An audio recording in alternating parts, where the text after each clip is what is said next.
Design Salvation, episode 79. This is Design Salvation, your lifeline to better design with Dixie and Annie.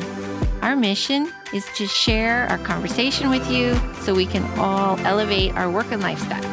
Welcome to the fold.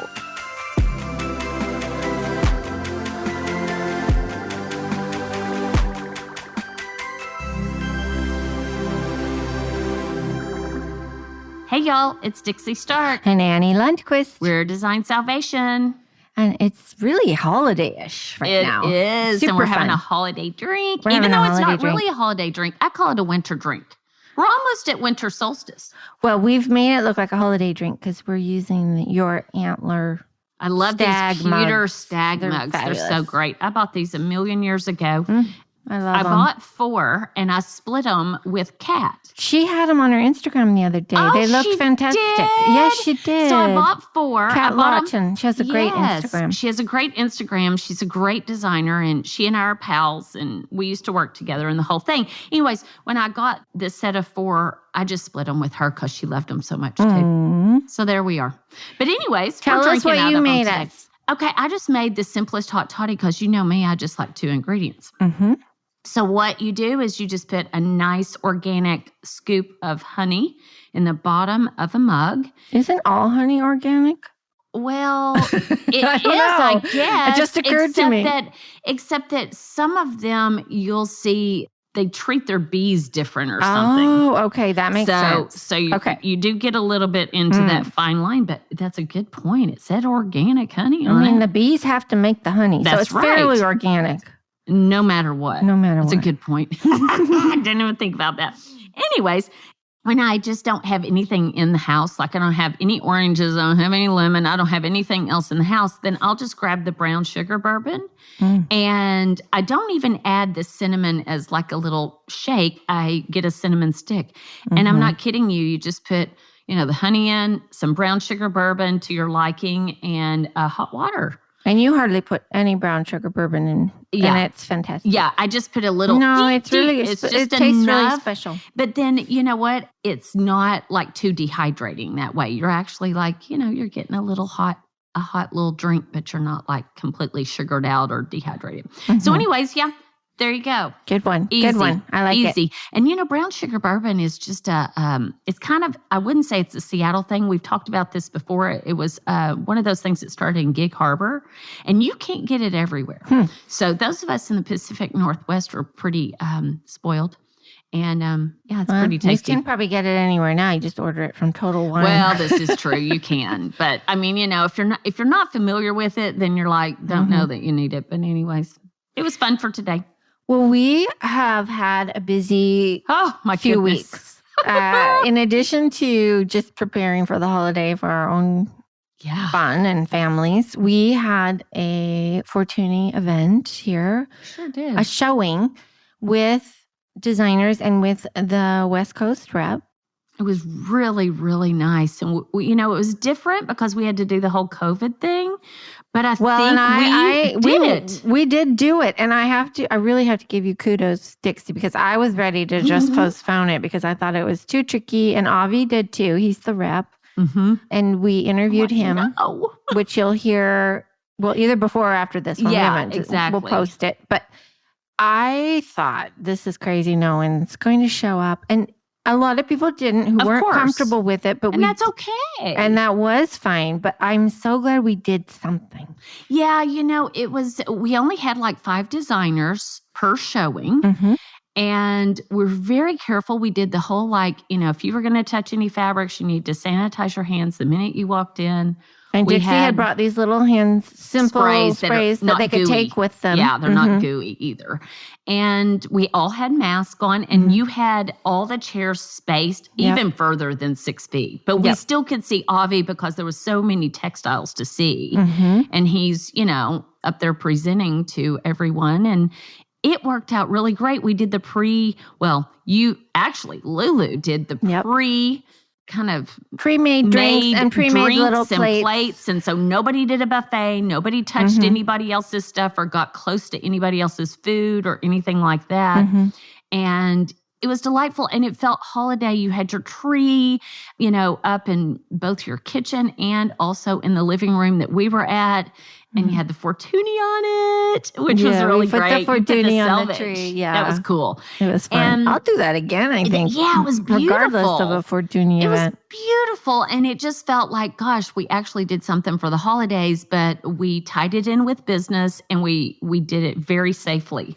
Everybody was spaced out. It was safe. And the second day was beautifully sunny, so we left the doors open, which the doors were made open. people feel even more comfortable. I think so. I mean, I didn't feel like I really interacted with anybody. Everybody was super careful, but we had fun. Well, we chuckled and we engaged. We connected. And I think that's what we're all missing. And I know we're all struggle with fear. And I think there are some very simple calculated risks we that get you a lot can of take. flack from that on Instagram too. We do get flack when we post pictures if we're side hugging someone without a mask on, but that's like 2 seconds without the mask and then they're right back on. Yeah. So I just think that I would encourage y'all to make some concessions for holiday that allow you to connect safely.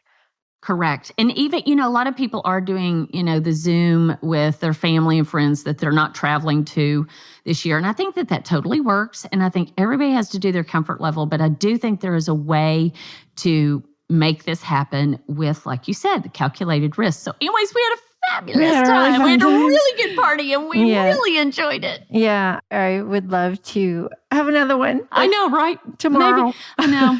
Yeah. Well, we'll do something, sometime soon, I hope. But anyways, the product is so beautiful. Fortuny has so much to offer. And I think that's why we wanted to showcase the book. Yes. So the book this month is Fortuny Interiors, which it's been out since last year. It has. And if you dig into it, though, I think you're going to find it really enlightening, both as to how to use it, different applications, and how to use it so that it doesn't look presumptuous. Like you might think Fortuny is, way out of my house's league or my clients. And I think there are ways that they show it that do look a little too futzy, but there are many more ways if you take apart and dissect the pages where you're going to be like, I love how that looks on there. That really is a good use of it. And the one thing to keep in mind, and I think we said that in the book review on the video, I think I said it is that even the more luxe looking ones with the metallic silvers and the metallic golds, they patina. Oh, beautifully. They really calm down. That is their proprietary, I don't know how, that they've been doing for, since 1919 or something like that. Yeah. So that was what Mario, when he started the company, he was an artist and he was also like an alchemist because he was mixing this and mixing that and doing all these sorts of unique blends of color and color blocking. And, it's just amazing. But I loved learning so much from Avi. He was fabulous. And we're not going to spoil it in terms of telling you anything about that. Either you've already listened to his interview or you will. I don't know. I'm fascinated by just the work of art in general. I think when we learn about fabrics from the fabric houses themselves, it's always inspiring and gives us a lot more educated view of what we're trying to sell or just appreciate. But Fortuny in particular is just in its own special category. Well, people have tried to knock it off. Yeah, and they do it They really can't bad job. do it. And that's what is so amazing about it is that nobody knows the formula. They were even saying that not even one of their employees. Yeah. Only the owners. They do parts of it. And then they move can't them along take it from beginning to end product. And so I think that that's pretty great that it's like a recipe that it's like your grandma recipe. had and she won't tell anybody and you're trying to figure it out and it's never as good as hers. It's never as good. And one of the tough things with Fortuny is because it's expensive, they don't have big samples of it. They have these smaller little cards. And Dixie and I bought ourselves a Christmas present this year. The same Christmas Designer Christmas present for ourselves. Which is the big book of all the Fortuny samples, which you can get. They put it together for you in Italy. And how many samples do you think are in that? I can't remember what he said. I can't remember, it is thick. But it's like vast. This is the best present I think I've ever given myself, honestly, because I'll have it forever. I can add the new patterns to it, and it's gorgeous. And I think in terms of showing clients the whole array of beauty and art, you can't sell that product off the card if they don't already know Fortuny. It just isn't going to work. You need this for sure. What's your favorite pattern? So I would say there are two old patterns. Oh yeah, Cimarosa. Which is that's the one, the little floral one. I actually have it on my pillows in the living room. You own it. Okay. And then the Tapa, which the Tapa stripe, and the Tapa is a little pattern that can either look modern or it can look casual, or I don't know. There's something very flexible about it. And it has a little free spirit to it, like a little happiness. It's really pretty. Is that the one that was in the book in one of the pages that you marked? Yes, it was the end of the bed. Yes, the bench is at the end of the bed. Okay. It's in a blue there. My favorite colorways in the Fortunys are the bittersweets. But then if you show me the lavenders, I'm like, But I love the warm colors because I think those, for me, are the colors that are a little hard to find depth in other lines. Oh, true point. You know, like peach looks like ugly peach. It can be bad. And the only way it can look good is with the batik-y look to me. Okay, what about you? Well, I mean, you can probably guess what my favorite color palette is, but it doesn't look so sterile. And what's it called? It's black and silver, I think is what it is. No, that doesn't look like black. No, it doesn't look like black. It's actually... what's so lovely about it is the patina is got a slate, and it actually does have an undertone of like indigo meets kind of almost a hint of purple, a little bit, little lavendery purple. I love it. I gravitate towards that first personally. For clients, though, I would say that this persimmon bittersweet is what most of the clients that I have gravitate towards, as well as the blues. I don't know why that is, but they just do. But I've used a lot of the green, ironically. Well, the greens are gorgeous. Project Lulu's up on Queen all Anne. up in the greens right now. I think she loves those. Project up on Queen Anne, and we used some of those acidy colored greens, and the first was Fortuny dynamite. I ever bought for myself was in the acidy green. Really? Yeah, it's up on a chair in my bedroom. That one has taken a beating, but it's been 30 years or something. There you go. There you go. Yeah, it's been on there a long time. Yeah, so I love it so much. And I have a couple of different patterns I gravitate towards, but that Caravaggio, is that how you say it? Caravaggio? I think that's Caravaggio. Yeah, that's when I look at that, I go, hello, Fortuny. It just is that traditional, bigger damask looking pattern that just speaks That's Italy. interesting. But if you did that in the black and silver, then you sort of take it down modern. from modern. Yeah, it looks a lot more modern when you put it in that color palette. So, and is there a small pattern that you like? Like I like that Tapa. Oh, what's the one that's the hex? Is it like favo or something? Yeah, favo. Yeah. Fava bean, but it's favo. Yeah, favo. Yeah. And I've used the Orsini a lot, which is a bigger round kind of motif. But I really like for a smaller print, I like that favo. It's got that octagonal, and the geometry of it's great. And I don't know, it's an easy one also that if I wanted to use it, heaven forbid, for welt or contrast, it looks really good. Oh yeah, I bet. So you can buy Fortuny fabrics. You don't have to buy even 2 yards, I don't think. No, right? You can just buy a pattern. yard. Yeah, it's per pattern. So you can, the repeats are really, really large on Fortuny in most situations. And so you have 1 yard minimum order, but they're not going to cut in the middle of the pattern. So it might mean if the repeat, say for instance, is like 42, you're going to end up with a little bit more than a yard. So it just kind of depends. And I think that's so smart of them because then that way you're not cutting in the middle of a lovely pattern. And then also that would be heartbreaking. Well, yeah, it would. And then it also makes it like accessible.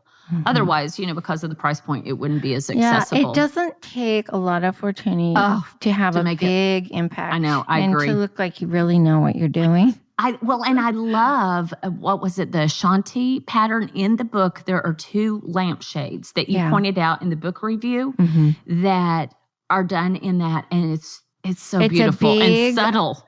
Geometric tribal pattern with just some friendliness to it. I mean, there's a heart in it. It just depends which part of the pattern you pick. Right. But it's a massive, massive repeat. So you could get just a few squares of it and do pillows separately, and the individual squares are so user-friendly. It really and is. Very modern. Mm-hmm.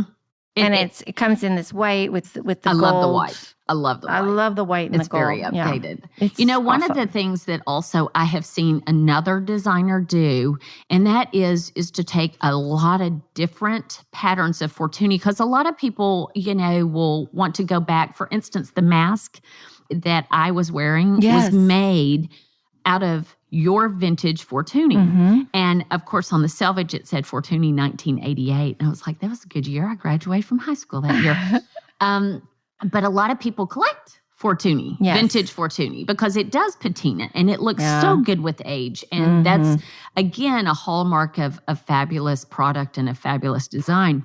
And you can mix and match. And I've seen another designer on a bed just put every color, every pattern of pillow, I could all totally sizes, see that. all shapes, and the rest of the bedding was quiet. Mm-hmm.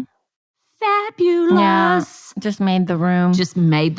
And it looked acquired. None of it looked too precious. It looked just acquired. And I saw that years and years ago, and it really has stuck with me, and I've yet to do it. Yeah, but that would be fun. Maybe my own bed. I don't know. Oh, there you go. I could. Yeah, I could. You could. Who knows? But you know what? You can get Fortuny Interiors book on Amazon. Yeah. We'll post it along with the rest of our books in our book club. And one of the things that's really nice about this edge binding is that it's white. Mm-hmm. So to me, I like how clean the book is. It's a clean book, and it'll look good in your on your stack. coffee table. Look good anywhere. I think it's definitely a keeper. I think we should keep. I want us to keep on top of Fortuny. I do too. As we move through the years of our podcasting in the future, I really want to. I hope we do more showings here. I do too. I mean, that was really the perfect event. I think it was. Francine loved. She posting. did. She looked so beautiful. She was all dressed up. Francine she looked was so dressed up. beautiful. If you don't and know, she was that's so the name of my pleased. house. If She you was haven't been happy. listening, Francine is Annie's house, and she was quite happy to have all the other layers of beauty in the room. It was really, really fun. And I just think about like maybe future things that Fortuny is going to release this next year. Yeah, and I'm we excited. talked about that a little bit, and we should have another next year. Maybe we can show all of that. Yeah, that'd be so fun. I mean, it would be so fun to show the product, and I'm very proud. I know he's going to speak about this, but I keep saying anybody that goes to Venice, make sure you go and check out. They have a small little showroom, and then that's their factory. They're so nice. You make an appointment in advance. The gals, everyone speaks English. Everyone's charming. They'll give you a tour of the secret garden, and it's just a good little. I love it when you have a little purpose when you go to a wonderful location. Place. Yeah. So make sure that's on your purpose list. So great. It's so great. Hey, one of the things we love being Americans.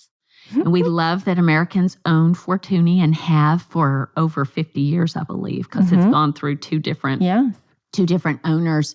And we love all countries. Our flag is like, hanging outside the Fortuny showroom there, as well as the Italian flag. But I want to do a shout out to Canada. Canada, thank you for listening to us. I know. We are ranked really high in the design category for podcasts that are in design in Canada, more so than any other country. Yes. I think it's like Canada's got us way up high in the like the top 10%, and then the U.S., and then United Kingdom, and then Australia. But shout out to everybody for listening to us. Thank you so much. We appreciate it. We were really excited to see our stats this year. And we're improving. We're growing. Yeah, we're growing and we're enjoying it. I mean, that's half the battle, is just loving what you do. And we love doing this. We love bringing you content. We love just talking and talking some more. And we love being together. We like being together, so it's really satisfying to us. Yeah. But we appreciate you listening, and we appreciate you hanging with us. And it's kind of the end of a very challenging year. And we just want to say thank you. Yeah. And we have lots of fun things planned. And especially for January, the new year, we're going to hit it hard. We are. With some real thoughtful things for you to get you spurred on your way to a more beautiful way of living in 2021. Hopefully, yes, and a fabulous 2021. Exactly. Well, we really appreciate you, and we hope your holidays are bright. Yes. Ciao for now. Hey, y'all. Don't forget to follow us on Instagram, Twitter, and Facebook. You can also find us at designsalvation.com, where we'll have the past podcasts listed as well as show notes. Hope to see you there.